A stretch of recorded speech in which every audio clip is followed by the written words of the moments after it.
रुकते हैं मेरे सहयोगी प्रभाकर मिश्रा का।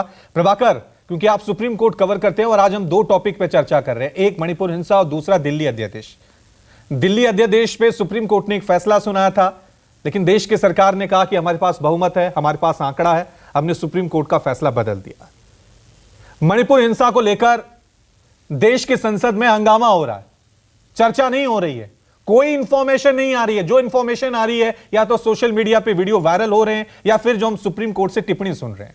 और कल जो सुप्रीम कोर्ट ने टिप्पणी की है वो भी एक अपने आप में हैरान करने वाली है कि 6000 एफआईआर हुई हैं, 6000 एफआईआर हुई हैं मणिपुर में, लेकिन गिरफ्तारियां कितनी? महज 7। यह अपने आप में बताने के लिए काफी है प्रभाकर कि मणिपुर में क्या हो रहा है, क्या सामने आना चाहिए जो इस हंगामे में नजर नहीं आ रहा है।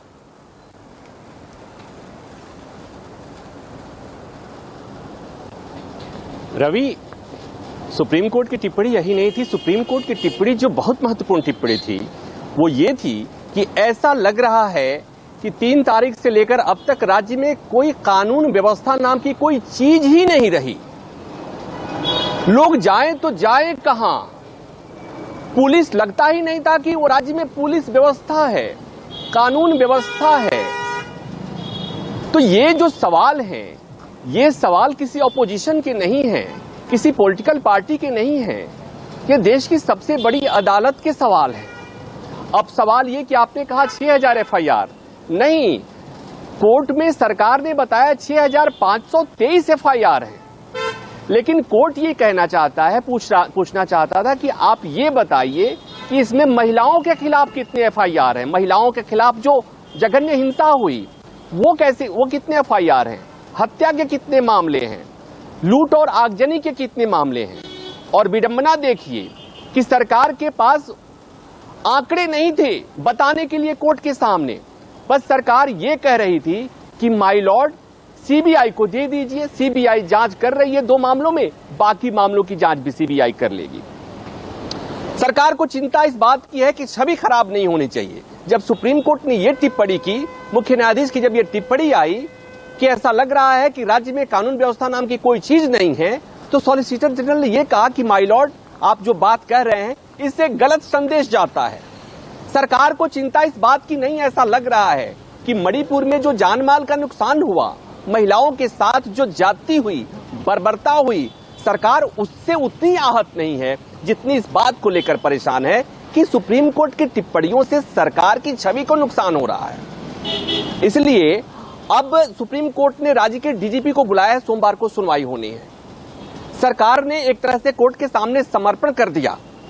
अब बात वहीं आती है कि 2 मामले हैं, दोनों सुप्रीम कोर्ट से जुड़े हुए। एक मामले में स्वतः संज्ञान, मणिपुर मामले में जब सुप्रीम कोर्ट सवाल पर सवाल पूछता है, जब कहता है कि सरकारें विफल रही हैं, पुलिस व्यवस्था विफल रही है, उस पर सरकार के पास जवाब नहीं है। लेकिन सुप्रीम कोर्ट ने एक फैसला दिया था दिल्ली को लेकर, दिल्ली में सर्विसेज पर नियंत्रण दिल्ली सरकार का होगा, इसको लेकर, और सुप्रीम कोर्ट के उस फैसले को तत्काल बदलने के लिए अध्यादेश लाया गया। और चूंकि सरकार को पता है कि जब बहुमत की सरकार होती है वो कुछ भी किसी भी अध्यादेश को कानून में परिवर्तन कर सकती है। तो हालांकि ये भी बात सही है कि लोकतंत्र में संख्या बल के बहुत मायने होते हैं, लेकिन कुछ जगह ऐसे हैं पार्लियामेंट में दिल्ली अध्यादेश के मामले में सरकार की विजय तय है, लेकिन जहां पर संख्या बल से चीजें निर्धारित नहीं होती हैं वहां पर सरकार को जो सक्रियता दिखानी चाहिए, मुझे लगता है कि ये दोनों 2 कंट्रास्ट दिख रहा है। दिल्ली के अध्यादेश के मामले में जो सरकार की सक्रियता दिख रही है, वो सक्रियता मणिपुर के मामले में अगर दिखी होती तो सुप्रीम कोर्ट को सरकार को बार बार फटकार नहीं लगाना पड़ता। सुप्रीम कोर्ट को सरकार के अधिकारों और सरकार को जगाने की जरूरत नहीं पड़ती।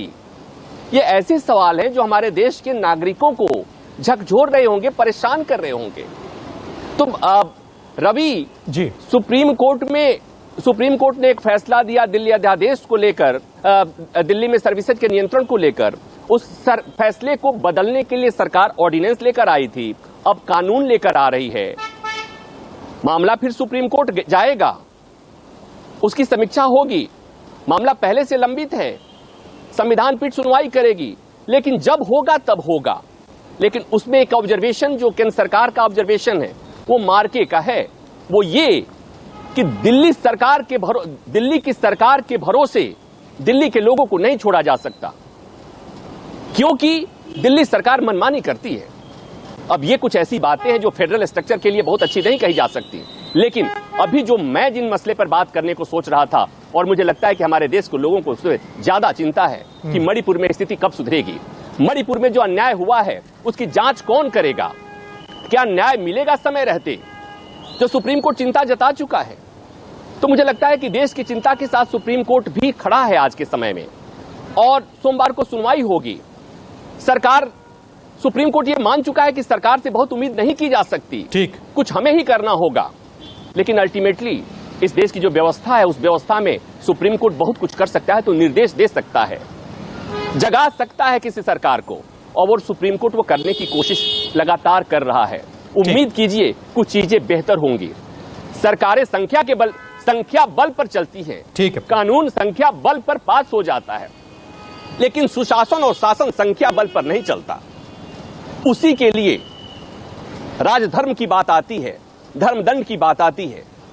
इस देश की सियासत में इस पर खूब चर्चा होती है। मुझे लगता है कि अब समय आ गया है, कम से कम इस पर चर्चा हो।